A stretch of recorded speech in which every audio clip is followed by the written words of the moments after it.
Tea கடையில் பண்ணுற போண்டா வீட்லேயே எப்படி செய்யலாம் அப்படிங்கிறத பற்றி பார்க்கலாம் வாங்க. அதுக்கு என்னென்ன தேவையான பொருள்: ஒரு கப்பு அரிசி மாவு, அரை கப்பு பொட்டுக்கடலை மாவு, மெல்லிசா நறுக்கி எடுத்து வச்ச வெங்காயம், 2 வெங்காயம் எடுத்துக்கோங்க, ஒரு ஸ்பூன் கார மிளகாத்தூள், பூண்டு, சோம்பு நான் தட்டி எடுத்து வச்சிருக்கேன், பொடிப்பொடியாக நறுக்கின பச்சை மிளகாய், கொஞ்சோண்டு கொத்தமல்லி.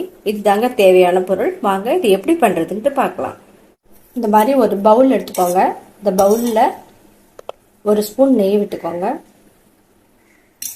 கொஞ்சமாக சோடா மாவு, சமையல் சோடா போட்டு நல்லா இதை கலந்து விட்டுக்கலாம். இதை அழுத்தி தேய்ச்சி விட்டுக்கணும். நல்லா பளபளன்னு வரணுங்க உங்களுக்கு. இந்த மாதிரி நல்லா தேய்ச்சி விட்டுக்கோங்க. தேய்ச்சி விட்டுட்டு உங்களுக்கு நான் எப்படி இருக்குன்ட்டு காமிக்கிறேன். நல்லா தேய்ச்சி விட்டிங்கன்னா இந்த மாதிரி ஷைனிங்காக உங்களுக்கு வரும்.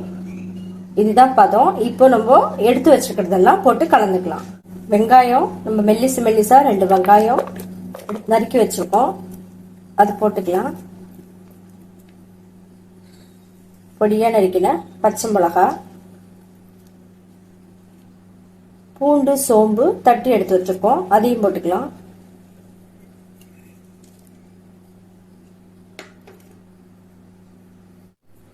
வெங்காயம், பூண்டு, சோம்பு, பச்சை மிளகாய் எல்லாம் போட்டாச்சு.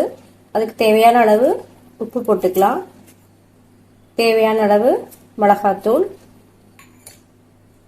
கொஞ்சமாக கொத்தமல்லி. இது எல்லாத்தையும் போட்டு தண்ணி விடாம வெங்காயத்தில் இருக்கிற தண்ணியிலேயே எல்லாத்தையும் நல்லா தேய்ச்சி கலந்து விட்டுக்கலாம்.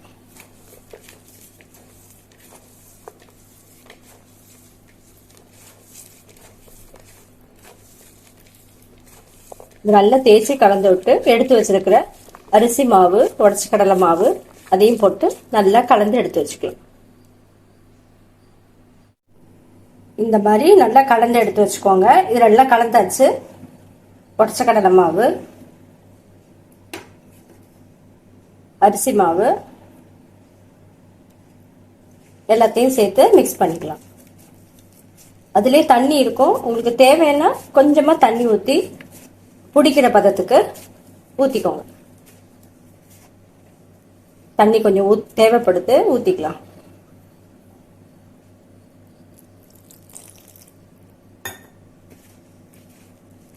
நல்லா கலந்துட்டு நான் உங்களுக்கு காமிக்கிறேன். இந்த அளவுக்கு மாவை பிசைஞ்சு எடுத்து வச்சுக்கோங்க. இந்த மாதிரி உருட்டுற பதம் வரணும். தண்ணி கரெக்டாக இருக்கு. மிதமான தீயில எண்ணெயை வச்சு இதை போட்டு பொரிச்சு எடுத்துக்கலாம் வாங்க. எண்ணெய் மிதமான தீயில இருக்கு. இப்போ நம்ம எடுத்து வச்சிருக்கிற உருண்டையை இதில் போட்டுக்கலாம்.